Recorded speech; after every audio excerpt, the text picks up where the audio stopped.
Bismillahirrahmanirrahim. Elhamdülillah ve salatu ve selamu ala Resulillah. Esselamu aleyküm ve rahmetullah. Değerli kardeşlerim, yeni bir programda karşınızdayız. Bugün de güzel bir eser takdim edeceğim. Hemen eserin künyesiyle başlamak istiyorum. Eserin adı Mahkum Eden Hayatlar. Yazarı Bilal Yararlı. Türü öykü. Konusu sonu zindan olan yaşanmış hayat öyküleri. Yayınevi Doğa Yayıncılık. Basım yılı 2019. Bu kitap nelerden bahsediyor? Bir de içeriğine bakalım. Yazar cezaevinde tanıştığı, uzun uzun sohbet ettiği ve dinlediği mahkumların kısa hayat hikayelerini bu eserde toplamıştır. Her hikaye mahkumun kendi anlatımına dayanmaktadır. Yazarın işi sadece bunu düzenlemek olmuştur. Yazar eserin hangi sahiple kaleme alındığını şu cümlelerle açıklarken bir nevi içeriği de aslında özetlemektedir.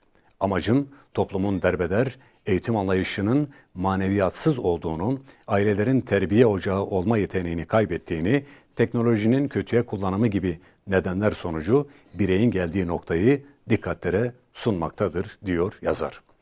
Ağır ceza alan mahkumlar öykü kesitlerinde yaşadıklarını anlatırken cömert ve gerçekçi davranarak yaptıkları hatayı sebep ve sonuçlarıyla ortaya koymakta, eksilerini ve artılarını belirtmekte faydalı değerlendirmeler yapmaktadırlar.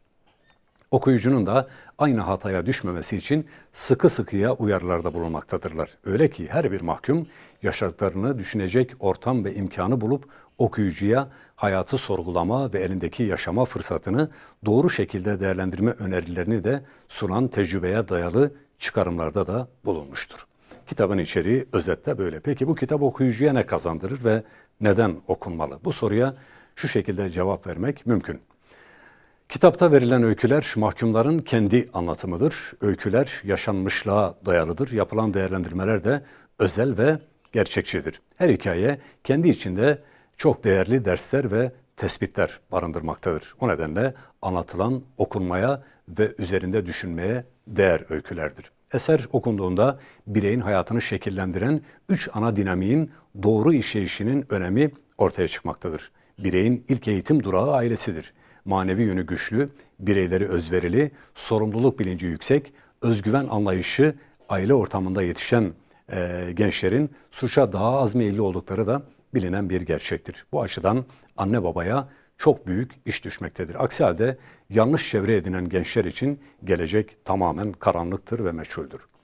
Anlaşılan bireyin ikinci eğitim durağı olan okul da pek işlevsizdir. Maddi ve mesleki hedefi esas alan okul eğitimi bireyi yanlışa karşı maalesef koruyamamaktadır.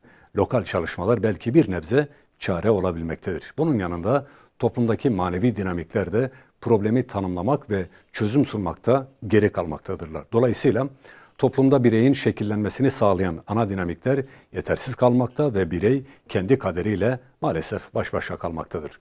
Diğer yandan birey yanlışa düşmemek için öncelikle doğru ve donanımlı bir çevreyle hemhal olmalıdır. Manevi eğitim almalı ve manevi yönü güçlü arkadaş grubuna bağlı kalmalıdır. Okumalı, araştırmalı ve tecrübeli olanlara danışmalıdır. Çünkü bu hayat boşluk kabul etmeyecektir.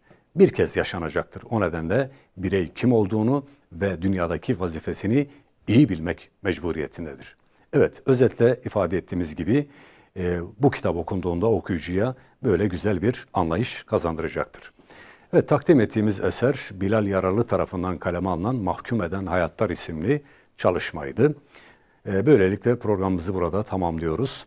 Bir başka programda görüşünceye dek hepinizi Allah'a emanet ediyorum. Selamun Aleyküm ve Rahmetullah.